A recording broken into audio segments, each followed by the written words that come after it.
Welcome to legend online and YouTube classes. మన legend classes ద్వారా ఈరోజు కరెంట్ పాలిటీకి సంబంధించిన ఒక మేజర్ ఇంపార్టెంట్ మ్యాటర్ని మనం డిస్కషన్ చేసుకోబోతున్నాం.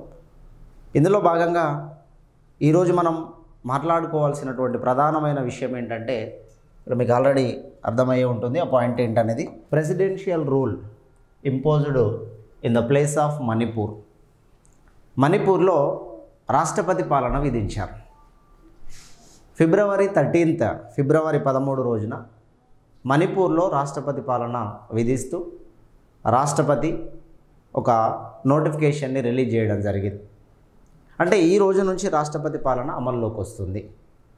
మణిపూర్ రాష్ట్రానికి సంబంధించి విషయాన్ని మనం ఇక్కడ డిస్కషన్ చేస్తూ, మణిపూర్లో 4 days after resignation of CM Biren Singh, Manipur ప్రాంతానికి సంబంధించిన ముఖ్యమంత్రి బీరేన్ సింగ్ అనే బీజేపీ పార్టీకి సంబంధించిన నేత సీఎం తన ముఖ్యమంత్రి పదవికి రాజీనామా చేస్తూ అజయ్ కుమార్ భల్లా, ఆ రాష్ట్ర గవర్నర్ అయిన అజయ్ కుమార్ భల్లా అనేటువంటి పర్సన్కి రాజీనామా లేఖని ఇచ్చినాడు. రాజీనామా చేస్తూ, నేను రాజీనామా చేస్తున్నా నా ముఖ్యమంత్రి పదవికి, ఇక్కడ ఉండే అటువంటి పరిస్థితుల దృష్ట్యా నేను ముఖ్యమంత్రిగా కొనసాగలేనేమో, ఈ పరిస్థితిని కంట్రోల్ చేయలేనేమో అని నాకు అనిపిస్తుంది, కాబట్టి నేను ముఖ్యమంత్రిగా నా పదవికి రాజీనామా చేస్తున్నాను. ముఖ్యమంత్రి తన పదవికి రాజీనామా చేస్తే ఆ రెసిగ్నేషన్ లెటర్, రాజీనామా లేఖని గవర్నర్కి ఇవ్వాలి. గవర్నర్ అయిన అజయ్ కుమార్ భల్లా అనేటువంటి పర్సన్కి ముఖ్యమంత్రి రాజీనామా లేఖని ఇస్తున్నాడు. ముఖ్యమంత్రి ఒక్కడు రిజైన్ చేస్తే మినిస్టర్స్ అంతా రిజైన్ చేసినట్టే. ఒక ముఖ్యమంత్రి రిజైన్ చేస్తే మినిస్టర్స్ అంతా రిజైన్ చేసినట్టయితే, అంటే మణిపూర్ ప్రాంతంలో మనకి ఇక్కడ గవర్నమెంటు పడిపోయింది, ఆ రాష్ట్ర అసెంబ్లీ కూడా సుప్తచేతనావస్థ, అంటే అసెంబ్లీని కూడా రద్దు చేస్తారు. ఇప్పుడు మణిపూర్కి అసెంబ్లీ లేదు. 70 మంది ఎమ్మెల్యేలు ఉంటారు మణిపూర్లో. ఆ 60 ఎమ్మెల్యేస్ ఉంటారు, 60 మంది ఉంటారు. 60 మంది ఎమ్మెల్యేలు పదవిలో లేరు, తర్వాత మినిస్టర్స్ లేరు, సీఎం లేరు. ఈ రాష్ట్రం ఎందుకు ఈ విధంగా జరుగుతుంది అనే విషయాన్ని గమనించినట్టయితే, అక్కడ రాష్ట్రపతి పాలన విధిస్తున్నారు. రాష్ట్రపతి పాలన ఎందుకు విధిస్తున్నారు, దానికి గల కారణాలేంటి, అసలు రాష్ట్రపతి పాలన అంటే ఏంటి, రాష్ట్రపతి పాలనని ఎవరు విధిస్తారు, రాష్ట్రపతి పాలన విధిస్తే అది ఎంతకాలం ఉంటుంది, రాష్ట్రపతి పాలన ఆ సమయంలో రాష్ట్ర పరిస్థితి ఏంటి, రాష్ట్రపతి పాలన అంటే దేశం మొత్తానికి ఉంటుందా, ఓన్లీ ఒక రాష్ట్రం వరకే ఉంటుందా, మరి ఆ రాష్ట్రంలోని 60 మంది ఎమ్మెల్యేలు ఎవరైతే ఉన్నారో 60 మంది ఎమ్మెల్యేల పదవి అయిపోయినాక నెక్స్ట్ మరి వాళ్ళు ఏం చేయాలి. 2027 వరకు ఉండాలి గవర్నమెంట్ మణిపూర్లో. 2022లో గవర్నమెంట్ వచ్చింది. 2022 నుంచి 27 వరకు 5 సంవత్సరాలు ఉండాలి. బీరేన్ సింగ్ అనేటువంటి ముఖ్యమంత్రి రాజీనామా చేసినాక ఇప్పుడు మినిస్టర్స్ లేరు, అసెంబ్లీ లేదు కదా, మరి ఏం చేయాలి, రాష్ట్ర పరిస్థితి ఏంటి, దాన్ని మనం రాష్ట్రపతి పాలన అంటాం. ఈ రాష్ట్రపతి పాలన విధించడానికి గల ప్రధాన కారణం ఏంటి, అసలు రాష్ట్రపతి పాలన విధించడానికి గల ప్రధాన కారణం ఏంటి అనేది ఇక్కడ మనం గమనించినట్టయితే, stop violence and save Manipur. మణిపూర్లో జరుగుతున్న హింసలని ఆపాలి, మణిపూర్ హింసలని ఆపాలి. మణిపూర్లో హింసలు జరుగుతున్నాయి, మణిపూర్లో కాన్ఫ్లిక్ట్స్, మతపరమైన గొడవలు జరుగుతున్నాయి. మైతీలు, నాగాలు, కూకీలు అని, మైతేయి, నాగా, కూకి అని ఈ 3 వాళ్ళంతా కూడా గిరిజన జాతి ప్రజలే. అక్కడ ఉండేటువంటి వాళ్ళ మధ్యలో కొన్ని మతపరమైన గొడవలు వచ్చినాయి. మణిపూర్ జరుగుతున్నటువంటి సంఘటన అది క్రిస్టియన్స్కి, హిందువులకి జరిగింది అని కూడా చెప్పడానికి అవకాశం ఉంది. అదొక మత సంఘర్షణలాగా చూడవచ్చు. 2023 నుంచి మణిపూర్ సంఘటన కొనసాగుతూనే ఉన్నది. ఒక వీడియో రిలీజ్ అయిన సందర్భంలో మణిపూర్లో ఎంత ప్రమాదకరంగా అక్కడ పరిస్థితులు ఉన్నాయి, ఒకరంటే ఒకరికి పడినటువంటి పరిస్థితిలో ఆ రాష్ట్రం అల్లకల్లోల పరిస్థితిలో ఉన్నది. ఆ రాష్ట్రంలో పరిస్థితులు కంట్రోలింగ్లోకి వచ్చే పరిస్థితి లేదు. మహిళలని ప్రీవియస్లో మనం చూసాము చాలా వీడియోలలో, మహిళలని నగ్నంగా ఊరేగిస్తూ వాళ్ళని కొడుతూ తిడుతూ ఒక వర్గం వారు మరొక వర్గం మీద దాడులు చేస్తూ చాలామంది దీన్ని వ్యతిరేకించినప్పటికీ కూడా మణిపూర్ సంఘటన గురించి నరేంద్ర మోడీ పైన అవిశ్వాస తీర్మానాన్ని తీసుకొచ్చినప్పటికీ కూడా మణిపూర్ సంఘటన మీద నువ్వు మాట్లాడట్లేదని, 2023లో కాంగ్రెస్ పార్టీకి సంబంధించిన గౌరవ్ గొగోయ్ అనే వ్యక్తి అవిశ్వాస తీర్మానాన్ని ప్రవేశపెట్టినప్పటికీ కూడా అక్కడ పరిస్థితులు కంట్రోల్ అవ్వట్లేదు. ఏం చేసినా వాళ్ళ మధ్యలో ఉండేటువంటి యుద్ధ వాతావరణం పోవట్లేదు. మరీ ముఖ్యంగా ఈ బీరేన్ సింగ్ అనేటువంటి ముఖ్యమంత్రి అందులో ఒక వర్గానికి సపోర్ట్ చేస్తూ మిగతా వర్గాలపైన వివక్షత చూపుతున్నాడని ఆ గొడవలు ఇంకా కాస్త ఎక్కువైపోయాయి. మరి ఏం చేయాలి ఇప్పుడున్న పరిస్థితిలో? నేను ఈ పదవిలో కొనసాగేలాగా లేను కదా. నేను ఈ పదవిలో కొనసాగితే ప్రజల్లో ఇంకా విప్లవాత్మకమైన మార్పులు వచ్చి మతపరమైన గొడవలు కాబట్టి ఇంకా ఏం చేస్తారేమో అని భయపడి తన పదవికి తాను రాజీనామా చేసిండు. రాజీనామా చేశాడు. ఫిబ్రవరి 9న రాజీనామా చేశాడు మణిపూర్ సంఘటనని ఆధారంగా తీసుకొని. ముఖ్యమంత్రి లేడు, మంత్రిమండలి లేదు, అసెంబ్లీ లేడు. ఈ పరిపాలన అంతా రాష్ట్రపతి చేతిలోకి పోతుంది. దాన్ని రాష్ట్రపతి పాలన అంటాం. మరి రాష్ట్రపతి పాలన గురించి రాజ్యాంగంలో ఏ ఆర్టికల్స్ ఉంటాయి? దీని నుంచి మనకి క్వశ్చన్స్ ఏ విధంగా వస్తాయి? ఇది కరెంట్ పాలిటీలో భాగంగా కూడా మనం చూడవచ్చు. చాలా విషయాలు చేంజ్ అవుతూ వస్తున్నాయి. రాష్ట్రపతి పాలన ఇప్పటివరకు ఎన్నిసార్లు విధించారు? మణిపూర్లో ఎన్నిసార్లు వచ్చింది? నరేంద్ర మోడీ కాలంలో ఎన్నిసార్లు వచ్చింది? కాంగ్రెస్ కాలంలో ఎన్నిసార్లు తీసుకొచ్చారు? అత్యధికంగా ఏ రాష్ట్రంలో విధించారు? తక్కువ కాలం ఏ రాష్ట్రంలో విధించారు? ఇది విధించడానికి గల కారణాలేంటి? ఇది విధిస్తే జరిగే పరిణామాలేంటి? ఇండియన్ కాన్స్టిట్యూషన్లో ఎమర్జెన్సీస్ అనేవి 3 టైప్స్ ఉంటాయండి. ఎమర్జెన్సీస్ అంటాం. అత్యవసర పరిస్థితులు ఎమర్జెన్సీస్ లేదా ఎమర్జెన్సీ పవర్స్, అత్యవసర అధికారాలు అంటాం.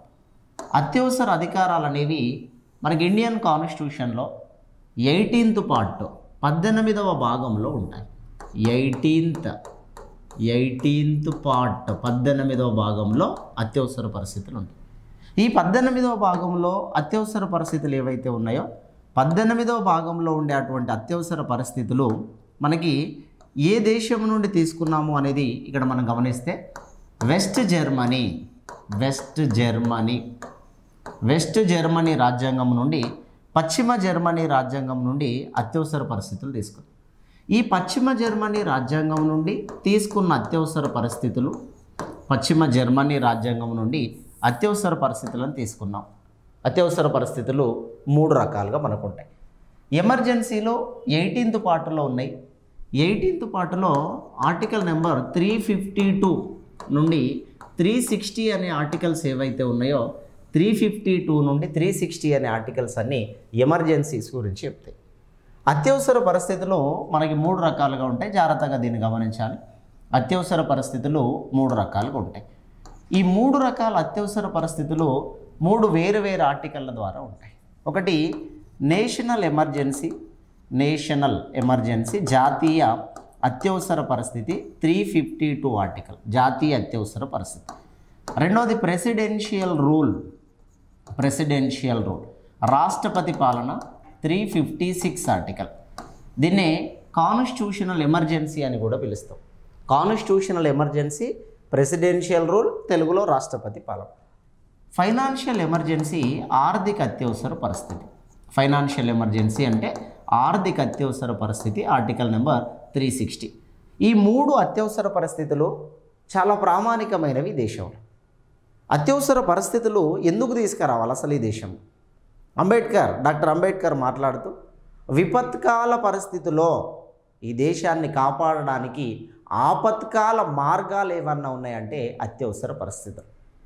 ఈ దేశం విపత్కాల పరిస్థితుల్లో ఉన్నప్పుడు వాటిని కాపాడడానికి అత్యవసర పరిస్థితులు తీసుకోవాలి. ఇందులో భాగంగా అత్యవసర పరిస్థితులు మంచివే. అంబేద్కర్ ఇంకొక మాట చెప్పాడు, అత్యవసర పరిస్థితులు మంచివే కానీ రాజకీయ నాయకులు వీటిని దుర్వినియోగం చేసే అవకాశం ఉంది. అత్యవసర పరిస్థితులు మంచివే కానీ రాజకీయ నాయకులు దుర్వినియోగం చేయవచ్చు. మరి ఇక్కడ ఏ సందర్భాల్లో దాని దుర్వినియోగం అవుతుందో కూడా చూడవచ్చు. రాష్ట్రపతి పాలనని న్యాయ సమీక్ష కూడా చేయవచ్చు. ఒకవేళ SR Bommai versus union of India అనే కేసు ప్రకారం, SR Bommai versus union of India అనే కేసు 1994 ప్రకారం ప్రెసిడెన్షియల్ రూల్ వాజ్ జుడిషియేబుల్. రాష్ట్రపతి పాలనని న్యాయ సమీక్ష చేయవచ్చు. రాష్ట్రపతి పాలనని కూడా న్యాయ సమీక్ష చేయవచ్చు. ఇష్టం వచ్చినట్టుగా రాష్ట్రపతి పాలన విధిస్తే కోర్టులు చూస్తూ ఊరుకో. సరైన కారణాలు ఉన్నాయా లేదా అనేది అక్కడ అబ్జర్వేషన్ చేస్తారు. రాష్ట్రపతి పాలనని న్యాయ సమీక్ష చేయవచ్చు అనేది ఎస్ఆర్ బొమ్మాయి కేసులో చెప్తే, Minerva mills versus union of India మరొక కేసులో, Minerva mills versus union of India 1980 సందర్భంలో వచ్చిన మినర్వా మిల్స్ కేసు ప్రకారం నేషనల్ ఎమర్జెన్సీ వాజ్ జుడిషియేబుల్. జాతీయ అత్యవసర పరిస్థితిని కూడా న్యాయ సమీక్ష చేయవచ్చు. నేషనల్ ఎమర్జెన్సీ వాజ్ జుడిషియేబుల్, జాతీయ అత్యవసర పరిస్థితిని న్యాయ సమీక్ష చేయవచ్చు అనేది మినర్వా మిల్స్ కేసు చెప్తే, రాష్ట్రపతి పాలనని కూడా న్యాయ సమీక్ష చేయవచ్చు అని ఎస్ఆర్ బొమ్మాయి కేసు చెప్పింది. మరి ఎమర్జెన్సీ పవర్స్ అనేవి మనకి 3 రకాలు ఈ దేశంలో ఉంటాయి. ఎమర్జెన్సీ పవర్స్ అనేవి వెస్ట్ జర్మనీ నుండి తీసుకుంటే, ఇందులో ఓన్లీ రాష్ట్రపతి పాలన అనేటువంటి అంశాన్ని 1935 ఇండియన్ గవర్నమెంట్ యాక్ట్ నుండి తీసుకున్నాం. భారత ప్రభుత్వ చట్టము 1935 నుంచి రాష్ట్రపతి పాలన తీసుకున్నాం. రాష్ట్రపతి పాలన అనేది ఒకటి మాత్రమే 1935 నుండి తీసుకున్నాం. అత్యవసర అధికారాలు అనేవన్నీ కూడా మనకి వెస్ట్ జర్మనీ నుండి తీసుకున్నాం. ఇందులో ఒక్కొక్కటి ఒకసారి గమనిద్దాం. మరి ఇందులో భాగంగా నేషనల్ ఎమర్జెన్సీ, జాతీయ అత్యవసర పరిస్థితి. జాతీయ అత్యవసర పరిస్థితి అంటే దేశం మొత్తానికి అప్లికేబుల్ అవుతుంది. ఆర్థిక అత్యవసర పరిస్థితి అంటే దేశం మొత్తానికి అప్లికేబుల్ అవుతుంది. దేశంలోని అన్ని రాష్ట్రాలు, అన్ని కేంద్రపాలిత ప్రాంతాలు తప్పకుండా పాటించాలి నేషనల్ ఎమర్జెన్సీని, ఫైనాన్షియల్ ఎమర్జెన్సీ. కానీ రాష్ట్రపతి పాలన వస్తే ఓన్లీ ఒక రాష్ట్రానికి మాత్రమే వస్తుంది, మిగతా రాష్ట్రాలకి సంబంధం లేదు. ఇప్పుడు మణిపూర్లో వచ్చింది, తెలంగాణ ఆంధ్రకి ఏమైనా సంబంధం ఉందా? లేదు. నేషనల్ ఎమర్జెన్సీ ఒకసారి వస్తే దేశమంతా కేంద్రం కంట్రోలింగ్లో ఉంటుంది, దేశమంతా కేంద్రం కంట్రోల్లో ఉంటుంది. అందుకోసమే ఇక్కడ నేషనల్ ఎమర్జెన్సీ అనేది, జాతీయ అత్యవసర పరిస్థితి అనేది ఎందుకోసం వస్తుంది సార్ అంటే బేసికల్గా ఇక్కడ 2 కారణాలు చెప్పొచ్చు. ఒకటి వార్స్, యుద్ధాలు జరిగినటువంటి సందర్భంలో ఎమర్జెన్సీ వస్తుంది. ఇన్వాషన్, దురాక్రమణ జరిగినప్పుడు, ఇన్వాషన్స్ అంటాం, దురాక్రమణలు. ఒక దేశంతో మన దేశానికి యుద్ధం జరుగుతున్నప్పుడు, ఒక దేశంతో మన దేశానికి యుద్ధం జరుగుతున్నప్పుడు, అదేవిధంగా ఇన్వాషన్, దురాక్రమణ. ఇక్కడ రెండిటికి అర్థం గమనించండి. యుద్ధం అంటే మనం వేరే దేశ భూమిని ఆక్రమించడానికి, ఆ దేశం పైన చేసే దాడిని యుద్ధము అని అంటాం. ఇన్వాషన్, దురాక్రమణ అంటే వేరే దేశం వాళ్ళు మన దేశ భూమిని ఆక్రమించడానికి చేసే అటువంటి దాడిని ఇన్వాషన్, దురాక్రమణ అంటాం.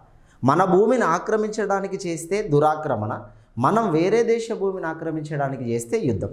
ఈ యుద్ధమైన, దురాక్రమణ అయినా ఇవి 2 కూడా నేషనల్ ఎమర్జెన్సీ అనే కారణం వల్ల జరుగుతాయి. నేషనల్ ఎమర్జెన్సీ అనేది ఈ 2 కారణాల వల్ల జరుగుతాయి. కాబట్టి నేషనల్ ఎమర్జెన్సీ విధించండి అని కేంద్ర మంత్రి మండలి రాష్ట్రపతికి లేఖ రాస్తారు. నేషనల్ ఎమర్జెన్సీ గురించి చెప్తున్నాను. కేంద్ర మంత్రి మండలి రాష్ట్రపతికి లేఖ రాస్తారు.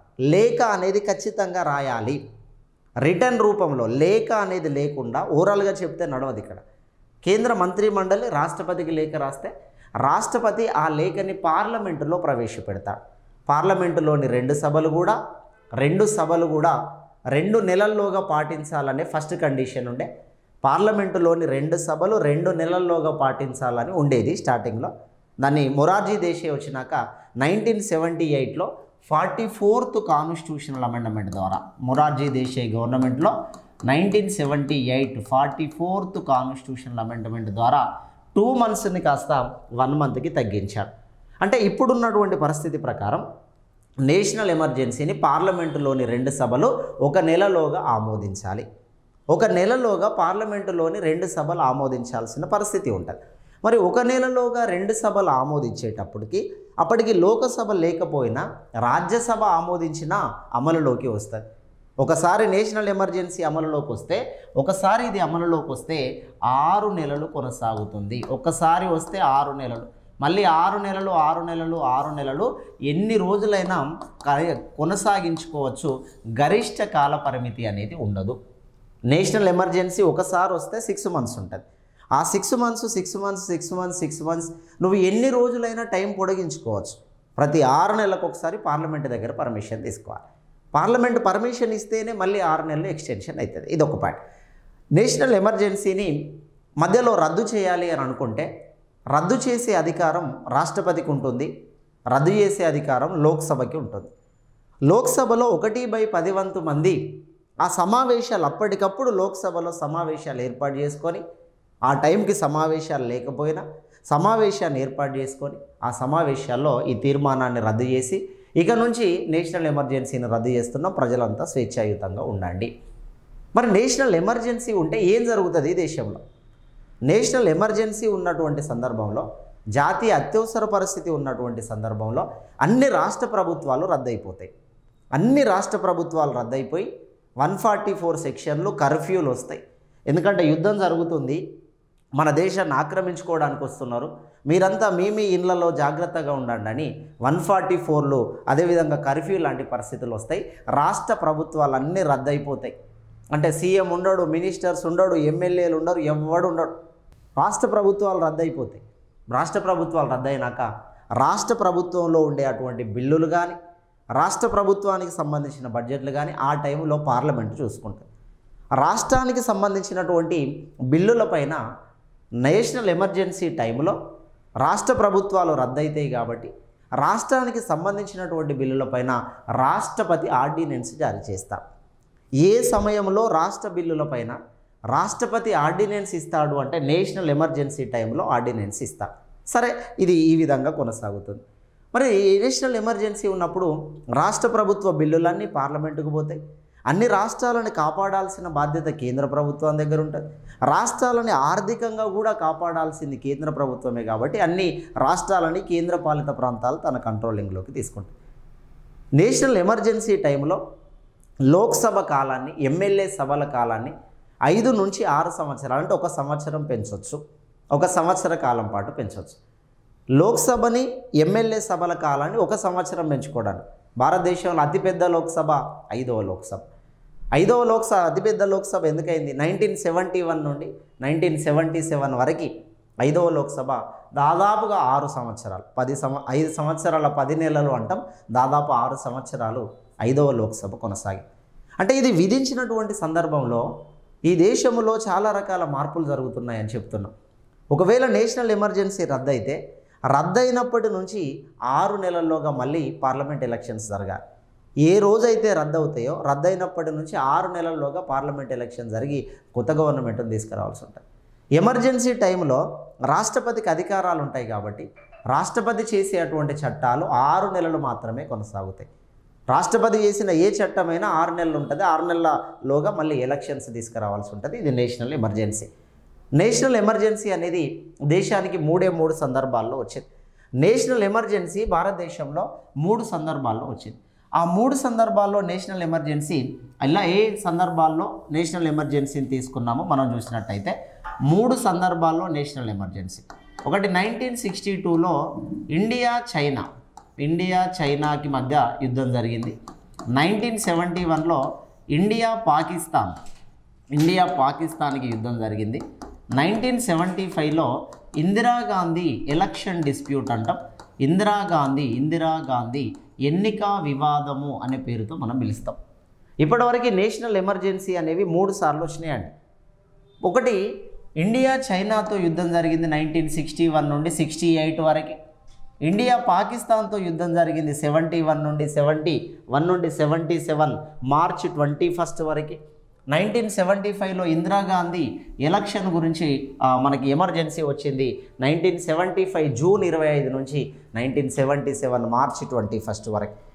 నేషనల్ ఎమర్జెన్సీ 3 సార్లు వచ్చింది. రైట్, ఇక్కడిది ఒకటి పక్కన పెట్టారు. రెండోది ఫైనాన్షియల్ ఎమర్జెన్సీ చూద్దాం. ఇప్పుడు మన పాయింట్ అంతా ప్రెసిడెన్షియల్ కదా, దీన్ని స్పెసిఫిక్గా చూద్దాం. ఫైనాన్షియల్ ఎమర్జెన్సీ ఆర్థిక అత్యవసర పరిస్థితి ఇప్పటివరకు దేశంలో ఒక్కసారి కూడా రాలేదు. ఇప్పటివరకు ఒక్కసారి కూడా ఈ దేశంలో విధించబడని ఏకైక అత్యవసర పరిస్థితి ఏదైనా ఉందంటే అది ఫైనాన్షియల్ ఎమర్జెన్సీ. మరి ఫైనాన్షియల్ ఎమర్జెన్సీ ఆర్థిక అత్యవసర పరిస్థితి 360 అనే ఆర్టికల్ని ఆధారంగా తీసుకొని ఫైనాన్షియల్ ఎమర్జెన్సీ అనేది వస్తుంది. ఫైనాన్షియల్ ఎమర్జెన్సీ ఏ సందర్భంలో వస్తుంది అంటే ఈ దేశంలోని ఫైనాన్షియల్ సిస్టమ్ ఫెయిల్ అయినప్పుడు, దేశ ఆర్థిక వ్యవస్థ విఫలమైనప్పుడు, అంటే సంఘటిత నిధి, ఆగంతక నిధి, ఈ దేశంలో డబ్బు లేనటువంటి పరిస్థితి, ఈ దేశంలో కరువు కాటకాలు సంభవించే పరిస్థితి. కాబట్టి ఈ దేశంలో ఆర్థిక వ్యవస్థ విఫలమైనప్పుడు ఫైనాన్షియల్ ఎమర్జెన్సీ వస్తుంది. ఇప్పటివరకు అట్లాంటి పరిస్థితి ఎందుకు రాలేదంటే మన దేశంలో డబ్బు లేకపోతే ప్రపంచ దేశాల నుంచి అప్పు తెచ్చుకుంటాం. మన దేశంలో డబ్బు లేకపోతే గవర్నమెంట్ ఆస్తులను అమ్మి అయినా కూడా మన దేశంలో డబ్బు సమకూర్చుకుంటాం. మన దేశంలో డబ్బు లేకపోతే వేరే వేరే దేశాలని ప్రైవేట్ వాళ్ళని వచ్చి ఇన్వెస్ట్మెంట్ చేసుకోమని అంటాం. పివి నరసింహారావు చెప్పినట్టుగా లిబరలైజేషన్, ప్రైవేటైజేషన్, గ్లోబలైజేషన్ అనే ఆ సిస్టాన్ని అంతా భారతదేశానికి తీసుకొస్తాం. ఫైనాన్షియల్ ఎమర్జెన్సీ ఒకసారి విధిస్తే అది ఎన్ని రోజులు కొనసాగుతుంది సార్ అంటే రాష్ట్రపతి రద్దు చేసే అంతవరకు కొనసాగుతుంది. అది 6 నెలల, 3 నెలల, 2 నెలల ఇట్లా చెప్పడానికి లేదు. ఒకసారి ఫైనాన్షియల్ ఎమర్జెన్సీ వస్తే అది రాష్ట్రపతి రద్దు చేసేంతవరకు కొనసాగుతూనే ఉంటుంది. ఫైనాన్షియల్ ఎమర్జెన్సీ టైంలో గవర్నమెంట్ ఉద్యోగస్తుల జీతాలు కానీ రాజకీయ నాయకుల జీతాలు కానీ ఇవ్వడానికి సాధ్యం కాదు. ఎందుకంటే దేశమే కరువులో ఉండే పరిస్థితి, ఎవరికి జీతాలు ఇవ్వరు. రాష్ట్రాలకి సంబంధించిన మిగులు బడ్జెట్లు కానీ రాష్ట్రాల యొక్క మిగులు నిధులు కానీ ఇది కేంద్రానికి పంపించాల్సినటువంటి టైం. కేంద్రానికి రాష్ట్రాలే కోఆపరేటివ్గా ఉండాలి, సహకరించాలి. ఎందుకంటే కేంద్రం నష్టాలలో ఉండేటువంటి పరిస్థితి. ఇప్పటివరకు నేషనల్ ఎమర్జెన్సీ మన ఫైనాన్షియల్ ఎమర్జెన్సీ ఒక్కసారి కూడా రాలేదు. అయితే ఇక్కడ ఇంకో పాయింట్ గమనించాలి. 360 అనే ఆర్టికల్ని ఆధారంగా తీసుకొని మరొక ఆర్టికల్ చెప్దాం. 361 అనే ఆర్టికల్ ఏదైతే ఉంటుందో నేషనల్ ఫైనాన్షియల్ ఎమర్జెన్సీ టైంలో కూడా రాష్ట్రపతి అండ్ గవర్నర్ల యొక్క జీతాలు తగ్గించకూడదు. ఫైనాన్షియల్ ఎమర్జెన్సీ విధించినప్పుడు అందరి జీతాలు ఆపొచ్చు, కానీ రాష్ట్రపతి గవర్నర్ల యొక్క జీతాలు ఆపడానికి ఛాన్స్ లేదు. వాళ్ళిద్దరూ అందరితో సమానం కాదు. Article 14 clause A, article 14 clause ఏలో ఒక పాయింట్ ఉంటుంది. Article 14 clause A, all are equal before law, all are equal, చట్టం ముందు అందరూ సమానులే, ఎక్సెప్ట్ గవర్నర్ అండ్ ప్రెసిడెంట్. చట్టం ముందు అందరూ సమానమే, రాష్ట్రపతి గవర్నర్ కాకుండా. రాష్ట్రపతి గవర్నర్ల పైన సివిల్ కేసు మాత్రమే వేయాలి, అది కూడా 2 నెలల ముందు నోటీస్ ఇచ్చి సివిల్ కేసు వేయాలి. క్రిమినల్ కేసులు వేయడానికి అసలు ఛాన్స్ లేదు రాష్ట్రపతి పైన, గవర్నర్ల పైన. కాబట్టి ఈ ఫైనాన్షియల్ ఎమర్జెన్సీ ఇప్పటివరకు రాలేదు. నేషనల్ ఎమర్జెన్సీ ఇప్పటివరకు 3 సందర్భాల్లో వచ్చింది. నేషనల్ ఎమర్జెన్సీ అన్న, ఫైనాన్షియల్ ఎమర్జెన్సీ అన్న దేశం మొత్తానికి వస్తుంది, ఒక్కొక్క రాష్ట్రానికి రాదు, దేశం మొత్తానికి వస్తుంది. పార్లమెంటు చేతిలో అధికారం ఉంటుంది. పార్లమెంటు చేతిలో అధికారం ఉన్న సందర్భంలో కూడా ఈ నేషనల్ ఎమర్జెన్సీ వచ్చినప్పుడు 358 అనే ఆర్టికల్ ప్రకారం 358 ఆర్టికల్ ప్రకారం 19th article was voluntary cancellation. 358 article ప్రకారం నేషనల్ ఎమర్జెన్సీ వచ్చినప్పుడు 19వ ఆర్టికల్ తనంతట తానుగా రద్దవుతుంది. అంటే మనిషికి స్వేచ్ఛ ఉండదిక. ప్రాథమిక హక్కుల్లో అన్ని ఆర్టికల్లు రద్దవుతాయి, కానీ 2 ఆర్టికల్లు మిగిలి ఉంటాయి. 358 అనే ఆర్టికల్ మనకి ఏం చెప్పిందంటే 19వ ఆర్టికల్ తనంతట తాను రద్దవుతుంది. 19 తనంతట తాను రద్దవుతుందని చెప్పే ఆర్టికల్ 358. 359 ప్రకారం 2021 అనే ఆర్టికల్లు మినహాయించి మిగతా ప్రాథమిక హక్కులన్నీ రద్దవుతాయి. All fundamental rights are cancelled except 2021. 2021 అనే ఆర్టికల్లు కాకుండా మిగతా ఫండమెంటల్ రైట్స్ అన్నీ క్యాన్సిల్ అవుతాయి. స్వేచ్ఛ, సమానత్వము అట్లాంటి ఆర్టికల్ అన్నీ కూడా రద్దయిపోవడానికి ఉంటాయి. మరి ఈ పాయింట్కి వద్దాం. ఇక ప్రెసిడెన్షియల్ రూల్కి వద్దాం.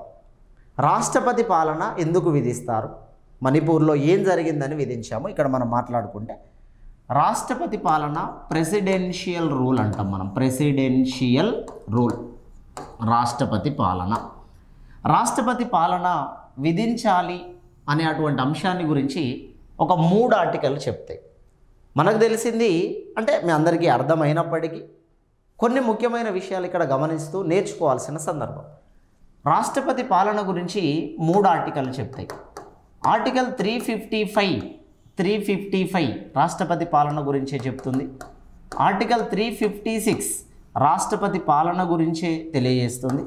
ఆర్టికల్ 365 రాష్ట్రపతి పాలన గురించి తెలియజేస్తుంది. రాష్ట్రపతి పాలన విధించాలి అని చెప్పడానికి 3 వేరు ఆర్టికల్లు ఉంటాయి. 3 వేరు ఆర్టికల్లో 355 ప్రకారం రాష్ట్రంలో అల్లర్లు సంభవించినప్పుడు లేదా శాంతి భద్రతలకి విఘాతం కలిగినప్పుడు, లా అండ్ ఆర్డర్ డిస్టర్బ్ అయినప్పుడు, శాంతి భద్రతలు అల్లర్లు సంభవించినప్పుడు, శాంతి భద్రతలకి డిస్టర్బెన్స్ కలిగినప్పుడు అత్యవసర పరిస్థితి విధించవచ్చు, రాష్ట్రపతి పాలన విధించవచ్చు. ఇదొక కారణం. 355 ప్రకారం అల్లర్లు జరిగినప్పుడు కానీ శాంతి భద్రతలకి విఘాతం కలిగినప్పుడు కానీ రాష్ట్రపతి పాలన విధించవచ్చు ఒక కారణం.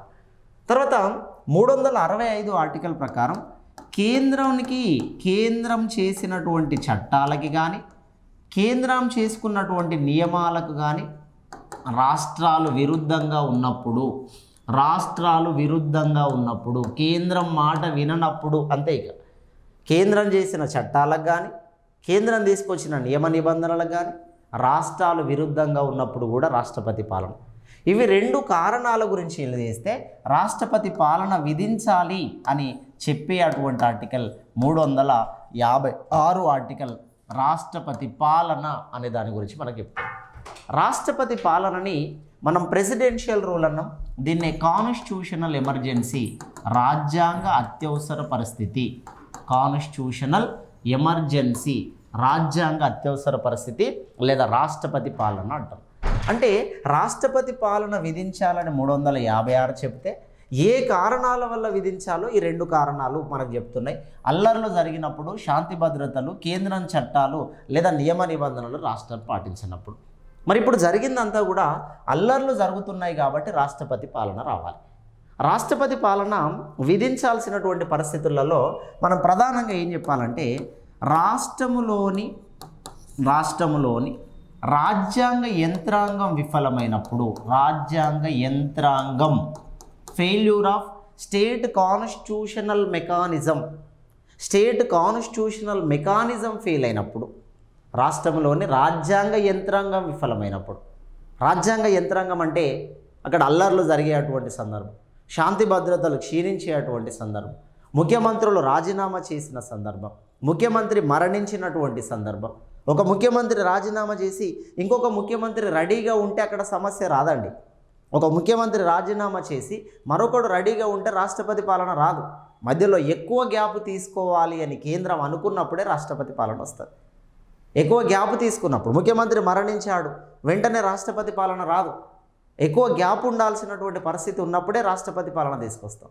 వైఎస్ రాజశేఖర్ రెడ్డి గారు చనిపోయారు, వెంటనే మనకి రోషయ్య గారు సీఎం అయ్యారు, రాష్ట్రపతి పాలన రాలే కదా. కేసీఆర్ గారు రాజీనామా చేశారు, ఎలక్షన్ జరిగినాయి, రేవంత్ రెడ్డి వచ్చాడు, రాష్ట్రపతి పాలన రాలే కదా. ఉద్ధవ్ ఠాక్రే రాజీనామా చేశాడు, ఉద్ధవ్ ఠాక్రే రాజీనామా చేసినాక రాష్ట్రపతి పాలన రాలేదు. ఏకనాథ్ షిండే అనే వ్యక్తి మహారాష్ట్రలో ముఖ్యమంత్రి అయ్యాడు కదా. ఇట్లా ఎన్నో సందర్భాలు మనం చెప్పుకోవచ్చు. ఒక సీఎం రాజీనామా చేసిన, సీఎం మరణించిన అట్లాంటి సందర్భాల్లో ఎక్కువ గ్యాప్ వస్తే ఆ గ్యాప్లో తీసుకొచ్చే అటువంటి కేంద్ర పాలనని రాష్ట్రపతి పాలన అంటాం. మరి రాష్ట్రపతి పాలన ఇక్కడ విధించండి అని ఎవరికి చెప్పాలి? అయ్యా మా రాష్ట్ర పరిస్థితి బాగాలేదు, మా రాష్ట్రంలో అల్లకల్లోలాలు జరుగుతున్నాయి, మహారాష్ట్రలో ఇక్కడ కుకీలు, నాగాలు, మైతేయులు, ఇటు క్రిస్టియన్లకి హిందువులు అనేటువంటి సందర్భంలో గొడవలు జరిగేటువంటి ఈ పరిస్థితులను మనం గమనించినట్టు మనకి శాంతి భద్రతలకి విఘాతం కలుగుతుంది, శాంతి భద్రతలకి లాండ్ ఆర్డర్కి డిస్టర్బెన్స్ కలుగుతుంది. లాండ్ ఆర్డర్కి డిస్టర్బెన్స్ కలిగినటువంటి ఈ సందర్భంలో మనం ఇక్కడ లాండ్ ఆర్డర్కి డిస్టర్బెన్స్ కలుగుతుంది కాబట్టి మా రాష్ట్రంలో ఇక్కడ పరిస్థితులు అంటే ముఖ్యమంత్రి కావచ్చు, లేదంటే ముఖ్యమంత్రి కావచ్చు, లేదా ముఖ్యమంత్రి స్థానంలో మరొక గవర్నమెంట్ని తీసుకురావడానికి కావచ్చు, మీరు ఏమన్నా ప్రయత్నం చేయండి అని చెప్పి అడగడానికి ఛాన్స్ ఉంటుంది. రాష్ట్రంలో రాష్ట్రపతి పాలన విధించాలని ఎవరికి లేఖ రాస్తారు అంటే గవర్నర్ కేంద్ర మంత్రి మండలికి లేఖ రాస్తారు. అజయ్ కుమార్ భల్లా ఆ రాష్ట్ర గవర్నర్ కేంద్ర మంత్రులకి లేఖ రాస్తారు, కేంద్ర మంత్రులు రాష్ట్రపతికి లేఖ రాస్తారు. అయ్యా రాష్ట్రపతి గారు ఈ విధంగా ఉన్నది పరిస్థితి, ఏం చేద్దామంటారు మీ ఆలోచన? రాష్ట్రపతికి చెప్తే రాష్ట్రపతి గారు పార్లమెంటుకి లేఖ రాస్తారు. మీరేమంటారు? ఈ రాష్ట్రంలో మనకి అత్యవసర పరిస్థితి విధించాల్సినటువంటి సందర్భం ఉంది కదా, మీరేమంటారని పార్లమెంటుని అడిగినటువంటి సందర్భంలో పార్లమెంటు కూడా దానిపైన ఓకే చేస్తే రాష్ట్రపతి పాలన అనేది వస్తుంది. రాష్ట్రపతి పాలనని పార్లమెంటు 2 నెలల్లోగా సింపుల్ మెజారిటీతో ఆమోదించారు.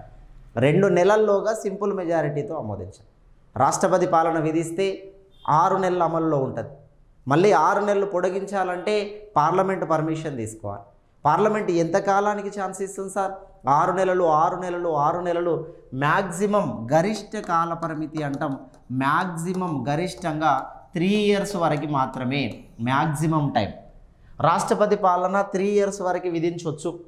మరి 3 ఇయర్స్ వరకు కూడా పరిస్థితులు కంట్రోల్ అవ్వకపోతే 2023 నుంచి 25 వరకు ఇప్పటి వరకు ఇంకా మణిపూర్లో గొడవ జరుగుతున్నాయి.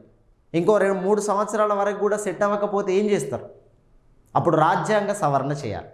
రాజ్యాంగ సవరణ చేసి రాజ్యాంగ సవరణ ద్వారా 3 సంవత్సరాలు ఉండేటువంటి కాలాన్ని కాస్త 5 సంవత్సరాలకి పెంచడానికి అవకాశం ఉంటుంది. రాజ్యాంగ సవరణ చేసి 3 సంవత్సరాలు ఉండే రాష్ట్రపతి పాలనని 5 సంవత్సరాలకి పెంచవచ్చు. 3 నుండి 5 సంవత్సరాలకు పెంచుకోవచ్చు. కానీ 3 నుండి 5కి పెంచాలంటే రాజ్యాంగ సవరణ అనేది తప్పకుండా చేయాలి. పంజాబ్ కోసం రాజ్యాంగ సవరణ చేయాల్సి వచ్చింది.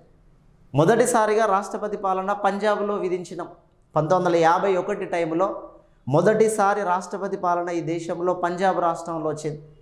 ఎక్కువ కాలము రాష్ట్రపతి పాలన పంజాబ్ రాష్ట్రంలో వచ్చింది. ఇక్కడ చూద్దాం. ఎక్కువ కాలము పంజాబ్ రాష్ట్రంలో రాష్ట్రపతి పాలన వచ్చింది. 1987 నుండి 1992 వరకు దాదాపుగా 5 సంవత్సరాల కాలం వరకు రాష్ట్రపతి పాలన పంజాబ్లో వచ్చింది. మొదటిసారి ఈ దేశంలో పంజాబ్లోనే విధించినాం. ఎక్కువ కాలం పంజాబ్లోనే విధించినాం. రాష్ట్రపతి పాలన తక్కువ కాలం విధించింది కర్ణాటక రాష్ట్రాన్ని మనం చూస్తే, కర్ణాటక రాష్ట్రం 1990లో అక్టోబర్ 10th నుండి అక్టోబర్ 17th అంటే ఓన్లీ 7 days వరకు రాష్ట్రపతి పాలన కర్ణాటకలో విధించారు. చాలా తక్కువ కాలం విధించారు కర్ణాటకలో. రాష్ట్రపతి పాలన ఎక్కువ సార్లు విధించింది అంటే మోర్ టైమ్స్ ఎక్కువ సార్లు విధించింది రాష్ట్రపతి పాలన. ఆ రికార్డులో మణిపూర్ వచ్చింది. ఎక్కువ సార్లు రాష్ట్రపతి పాలన విధించింది మణిపూర్ రాష్ట్రంలో 11 times. వెరీ ఇంపార్టెంట్ అండి. 11 సార్లు మణిపూర్లో విధించారు. దీనితో 2025తో కలుపుకొని 11 సార్లు మణిపూర్లో రాష్ట్రపతి పాలన అనేది వచ్చింది. మణిపూర్ రాష్ట్రంగా ఉన్నప్పుడు, కేంద్రపాలిత ప్రాంతంగా ఉన్నప్పుడు మణిపూర్ 1972లో రాష్ట్రమైంది. మణిపూర్ 1972 కంటే ముందు కేంద్రపాలిత ప్రాంతం. మణిపూర్ కేంద్రపాలిత ప్రాంతంగా ఉన్నప్పుడు, యూనియన్ టెరిటరీగా ఉన్నప్పుడు 3 సార్లు విధిస్తే, మణిపూర్ స్టేట్ రాష్ట్రంగా ఉన్నప్పుడు 8 సార్లు విధించారు. మణిపూర్ కేంద్రపాలిత ప్రాంతంగా ఉన్నప్పుడు 3 సార్లు విధిస్తే, ఇప్పుడు 2025తో కలుపుకొని మణిపూర్ రాష్ట్రమైంది. మణిపూర్ రాష్ట్రం 1972లో అయింది కాబట్టి 8 సార్లు మణిపూర్లో ఆ రాష్ట్ర హోదాలో విధించడం అనేది జరిగింది. ఎక్కువ సార్లు విధించింది మనకి మణిపూర్లో. ఎక్కువ కాలం అన్నప్పుడు పంజాబ్ని తీసుకోవాల్సిన అవసరం ఉంటుంది. మణిపూర్ తర్వాత మనకి ఉత్తరప్రదేశ్లో 10 సార్లు వచ్చింది, పంజాబ్లో 9 సార్లు వచ్చింది, జమ్మూ కాశ్మీర్లో 9 సార్లు వచ్చింది, బీహార్లో 8 సార్లు వచ్చింది. ఇప్పటివరకు రాష్ట్రపతి పాలన కండక్ట్ చేయనటువంటి స్టేట్స్ ఏమైనా ఉన్నాయంటే తెలంగాణ, ఛత్తీస్గఢ్ అనే ఈ 2 రాష్ట్రాలలో ఇప్పటివరకు రాష్ట్రపతి పాలన లేదు. తెలంగాణ, ఛత్తీస్గఢ్ అనే 2 రాష్ట్రాలలో ఈ రోజు వరకు రాష్ట్రపతి పాలన లేదు. భారతదేశంలో కండక్ట్ చేయనటువంటి 2 స్టేట్స్ ఉన్నాయి. ఆ 2 స్టేట్స్ మనకి తెలంగాణ అండ్ ఛత్తీస్గఢ్ అనేది ఇక్కడ మనం గుర్తుంచుకోవాల్సి వస్తుంది. మరి మణిపూర్ రాష్ట్రానికి సంబంధించి 11వ సారి ఇప్పుడు విధించినాం. మరి ఏం జరుగుతుంది సార్ అక్కడ? ఎమర్జెన్సీ అనేది కండక్ట్ చేస్తే ఏం జరగవచ్చు? ఎమర్జెన్సీ ఎన్ని రోజులు ఉంటుందో ఇప్పుడు మనం మాట్లాడుకున్నాం. కానీ ఎమర్జెన్సీ విధిస్తే ఏం జరుగుతుంది? ఎమర్జెన్సీ రాష్ట్రంలో ఎమర్జెన్సీ విధిస్తే సీఎం ఉండడు, మినిస్టర్స్ ఉండరు, అసెంబ్లీ ఉండదు. రాష్ట్ర పరిపాలన అంతా రాష్ట్రపతి చేతిలోకి పోతుంది. రాష్ట్ర పరిపాలన అంతా రాష్ట్రపతి చేతిలోకి పోతుంది. అప్పుడు రాష్ట్రపతి పేరు మీదుగా గవర్నర్ రూల్ చేస్తాడు. రాష్ట్రపతి పేరు మీదుగా గవర్నర్ పరిపాలిస్తాడు. కానీ దాన్ని గవర్నర్ పాలన అనొద్దు, రాష్ట్రపతి పాలన అన. రాష్ట్రపతి పేరు మీదుగా గవర్నర్ పరిపాలన చేస్తాడు. ఇప్పుడు మణిపూర్ని అజయ్ కుమార్ భల్లా అనేటువంటి వ్యక్తి ఆ రాష్ట్రానికి సంబంధించినటువంటి గవర్నర్ చేతిలోనే పరిపాలన ఉంటుంది. రాష్ట్రపతి పాలన అంటే రాష్ట్రపతి వచ్చి రాష్ట్రంలో కుర్చీ వేసుకొని కూర్చొని పరిపాలన చేయడు. ఎందుకంటే రాష్ట్రానికి అది కేంద్రానికి మధ్యలో ప్రతినిధిగా లేదా మధ్యవర్తిగా గవర్నర్ ఉంటాడు. కాబట్టి రాష్ట్రపతి పేరు మీదుగా గవర్నర్ పరిపాలిస్తాడు. గవర్నర్కి ఈ టైంలో హెల్ప్ చేయడానికి ఒక 2 ఐఏఎస్లను పెట్టుకోవచ్చు. రాష్ట్రపతి పాలన వచ్చినప్పుడు 2 ఐఏఎస్లని గవర్నర్ తనకి హెల్ప్ఫుల్గా ఉపయోగించుకోవడానికి అవకాశం ఉంటుంది. రాష్ట్రపతి పాలన వస్తే ఎమ్మెల్యేలు ఉండరు అనుకున్నాం. మరి రాష్ట్ర బిల్లుల పరిస్థితి ఏంది సార్? రాష్ట్రంలోని బిల్లులన్నీ కేంద్రానికి పోతాయి. ఇప్పుడు రాష్ట్రంలో పెండింగ్లో ఉండేటువంటి బిల్లులన్నీ కేంద్రానికి పోతాయి. రాష్ట్రంలో బడ్జెట్ ఏదైతే ఉంటుందో కేంద్రమే ఆ బడ్జెట్ను కూడా చూసుకోవడానికి చవచ్చు. రాష్ట్ర బిల్లులన్నీ పార్లమెంటుకు పోతే రాష్ట్రపతి పాలన ఉన్నప్పుడు రాష్ట్ర బిల్లులపైన ఆర్డినెన్స్ తీసుకొచ్చే అధికారం రాష్ట్రపతికి ఉంటుంది. రాష్ట్ర బిల్లులపైన రాష్ట్రపతి పాలన టైంలో ఆర్డినెన్స్ తీసుకొచ్చే అవకాశం ఓన్లీ రాష్ట్రపతికి మాత్రమే ఉంటుంది. వాస్తవానికి ఆర్డినెన్స్ అనేది గవర్నర్ తీసుకురావాలి. ఆర్డినెన్స్ ఎప్పుడు గవర్నర్ తీసుకోవాలి? రాష్ట్రంలోని 2 సభలు సమావేశంలో లేనప్పుడు, 2 సభలు రద్దయినప్పుడు కాదు, 2 సభలు సమావేశంలో లేనప్పుడు. ఇప్పుడు 2 సభలు రద్దయినాయి. వాస్తవానికి అక్కడ ఇంకో సభ లేదు, ఎమ్మెల్సీ లేదు కదా, సభ మొత్తం రద్దయిపోయింది 60 మంది. ఈ 60 మందితో రద్దయినటువంటి సభ లేదు కాబట్టి రాష్ట్ర బిల్లులన్నీ పార్లమెంటుకు పోతాయి. కాబట్టి ఆ పార్లమెంటులో ఉండే బిల్లులపైన ఆర్డినెన్స్ తీసుకొచ్చే అధికారం రాష్ట్రపతికి ఉంటుంది. రాష్ట్రంలో ఉండే అటువంటి ప్రాథమిక హక్కులకు ఎట్లాంటి నష్టం ఉండదు, ప్రాథమిక హక్కులకు డిస్టర్బెన్స్ ఏముండదు. రాష్ట్రపతి పాలన అంటే గవర్నర్ పరిపాలిస్తాడు. ఆ పరిస్థితులంతా కూడా గవర్నర్ కంట్రోలింగ్లోకి తీసుకుంటాడు. రాష్ట్ర పోలీసుల వల్ల ఏమైనా లా అండ్ ఆర్డర్ సాధ్యం కాకపోతే సెంట్రల్ ఫోర్స్ బలగాలను అన్నింటినీ దింపుకుంటాడు. సెంట్రల్ ఫోర్స్ మొత్తాన్ని అక్కడికి తీసుకొచ్చుకుంటాం. కుకీలు, మైతేయీలు, నాగాలు ఒకరి ఇంట్ల మీద ఒకరు దాడి చేసుకొని తగలబెట్టుకొని ఒకరంటే ఒకరు చంపుకునే పరిస్థితులలో ఉన్నారు. కాబట్టి ఎన్నో మరణాలు జరుగుతున్నాయి, ఎంతోమంది ఇంజ్యూర్ అవుతున్నారు. మరి ఆ ప్రాంతాన్ని సెట్ చేయాల్సిన బాధ్యత అక్కడ ఉండే అటువంటి ఇప్పుడు గవర్నర్ మీద ఆధారపడి ఉంటుంది. మరి ఎప్పుడు ఎలక్షన్ వస్తాయి సార్ నెక్స్ట్ అంటే చెప్పడానికి ఛాన్స్ లేదు. ఇక రాష్ట్రపతి పాలన ఎన్ని రోజులైనా కొనసాగవచ్చు. 3 సంవత్సరాల వరకు కొనసాగితే ఆఫ్టర్ 3 years మనం కాన్స్టిట్యూషనల్ అమెండ్మెంట్ చేయాలి అని అనుకున్నాం. రాజ్యాంగ సవరణ చేసి పంజాబ్కి సంబంధించింది 5 సంవత్సరాలకి పెంచుకోవడం అనేది జరిగింది. రాజ్యాంగ సవరణ చేయడం ద్వారానే పంజాబ్కి పెంచినామండి. 59వ రాజ్యాంగ సవరణ 1990లో చేసినాం. 1988 59 అనే రాజ్యాంగ సవరణ చేశారు. ఇక్కడ 59th కాన్స్టిట్యూషనల్ అమెండ్మెంట్ 1988లో చేయాల్సి వచ్చింది. 1988లో అమెండ్మెంట్ చేయాల్సి వచ్చింది. అమెండ్మెంట్ చేస్తే అది 5 సంవత్సరాల దాకా కొనసాగించడం అనేది జరిగింది. ఈ విధానాన్ని అర్థం చేసుకొని క్రమంగా పంజాబ్ కోసం 64వ రాజ్యాంగ సవరణ చేశారు. మళ్ళీ 1991 ఆ టైంలో 90 సంవత్సరంలో 64 చేశారు. 68 చేశారు 1991లో. పంజాబ్ కోసం 3 సవరణలు, 59వ రాజ్యాంగ సవరణ, 64వ రాజ్యాంగ సవరణ, 68వ రాజ్యాంగ సవరణ పంజాబ్ రాష్ట్రం కోసం చేయాల్సిన పరిస్థితి వచ్చింది. ఆ విధంగా ఇప్పుడు రాష్ట్రపతి పాలన కొనసాగుతాయి. మరి రాష్ట్రపతి పాలనని ఎవరు రద్దు చేస్తారు? రాష్ట్రపతి పాలన ఎవరు రద్దు చేస్తారంటే రాష్ట్రపతి రద్దు చేసే అధికారం కలిగి ఉంటాడు. ఆయన ఎప్పుడు రద్దు చేస్తాడు? ఈ పరిస్థితులన్నీ సెట్ అయ్యాయి అని రాష్ట్రపతికి అనిపించినప్పుడు, ఈ పరిస్థితులు మొత్తం ఇక్కడ సెట్ అయ్యాయి అని రాష్ట్రపతికి అనిపించినప్పుడు రాష్ట్రపతి పాలన రద్దు చేయడం అనేది జరుగుతుంది. రాష్ట్రపతితో పాటు ఈ రాష్ట్రపతి పాలనని రద్దు చేసే అధికారం లోక్సభకి కూడా రద్దు చేసే అధికారం ఇచ్చారు.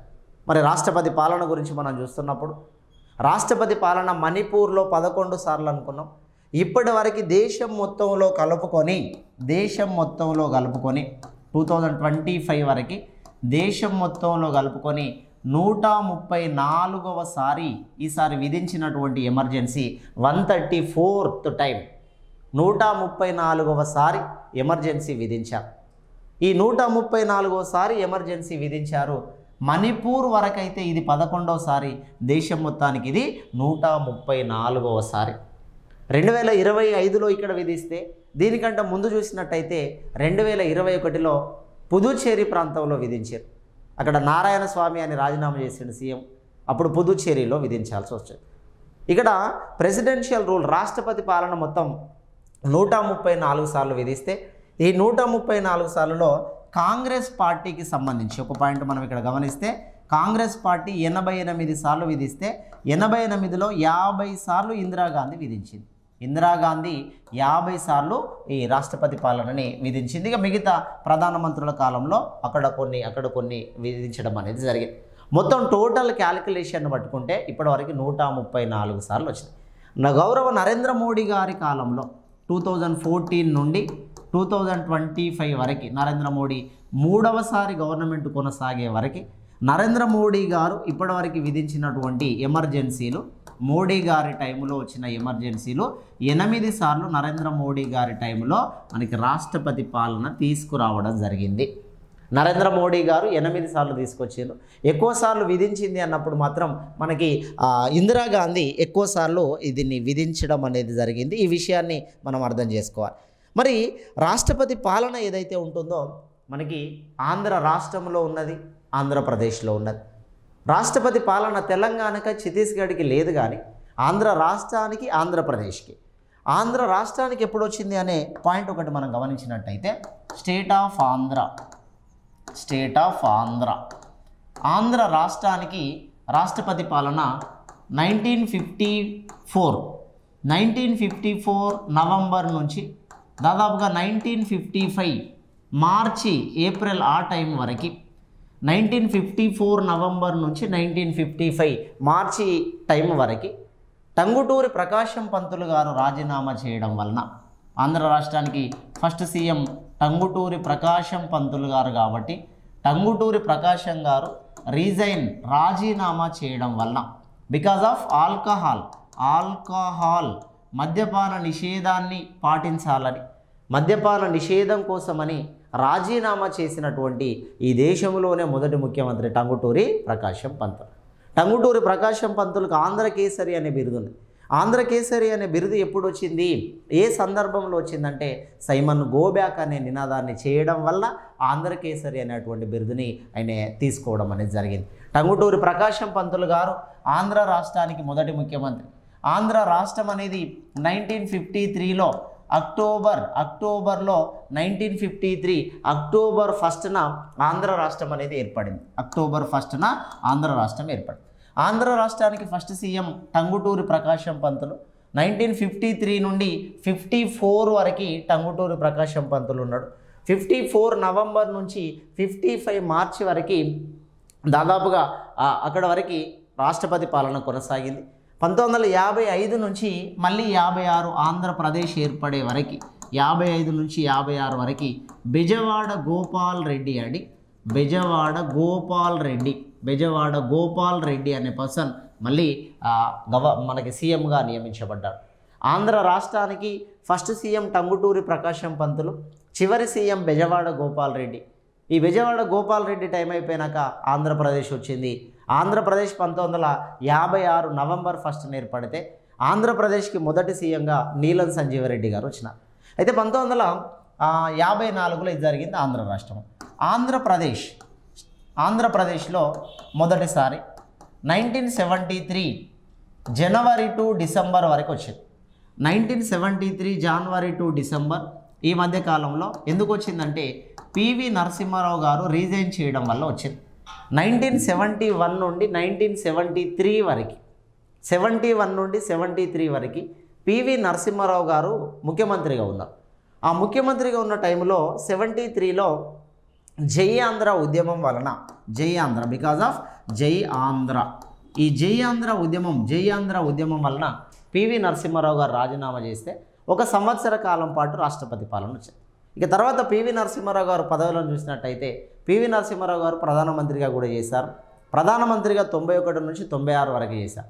పివి నరసింహారావు గారి గొప్పతనం చెప్తే ఏ సభలో సభ్యత్వం లేకుండా ప్రధానమంత్రి అయినటువంటి వ్యక్తిగా, ఆర్థిక సంస్కరణల పితామహులుగా, ఎక్కువ భాషలు మాట్లాడే వ్యక్తిగా ఆయన పేరును తీసుకున్నాం. ఆంధ్రప్రదేశ్లో 1వసారి. ఆంధ్రప్రదేశ్లో 2వసారి కిరణ్ కుమార్ రెడ్డి గారు రాజీనామా చేశారు.